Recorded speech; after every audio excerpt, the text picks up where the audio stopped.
Good morning, everyone. It's Jeremy speaking. Update on the Australian stock market, the cash All Ordinaries Index. We touched on this a couple of weeks ago. Just to update, we closed last year bullish, so got a bias on a long-term basis to the upside now. In the short term, the market's been neutral insofar as the monthly pink pivots are inside those quarterly brown pivots. So the market's actually trading neutral on that time frame. However, in the short term, we do have this overbought state. Now, that's not to say it can continue to go higher, right? Because it depends on the weekly close, and you always got to bear in mind this yearly close here. So,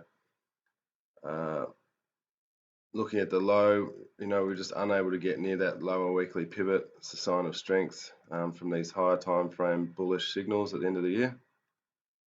To keep moving now, we need that weekly close above 58.24, and coming into the end of the month, we need to stay above this sort of 57.95 level to retain the bias and to have a crack really into the end of March at this 58.82 level, and a close above that over the next 6 weeks will confirm the long-term bullish bias of the ASX at the moment. Looking at midpoint analysis, okay, so all the midpoints are essentially under price, which means that they're supporting it or holding it up.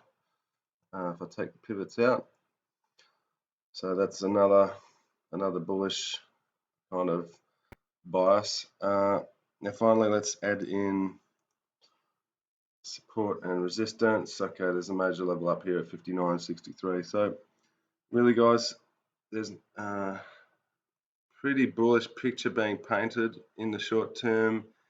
It is a bit overbought, but that is just a warning. Don't forget, the weekly close is what will determine the state of that overbought. So for instance, like, in this situation here, the market was also overbought, but look where it was closing above. So that what you want to see is this overbought situation, but then the price at the end of the week not being able to get over this weekly level, and that's where we are at now. So this can continue to power up, but you've got to start watching for where the market closes at the end of the week to change your mind.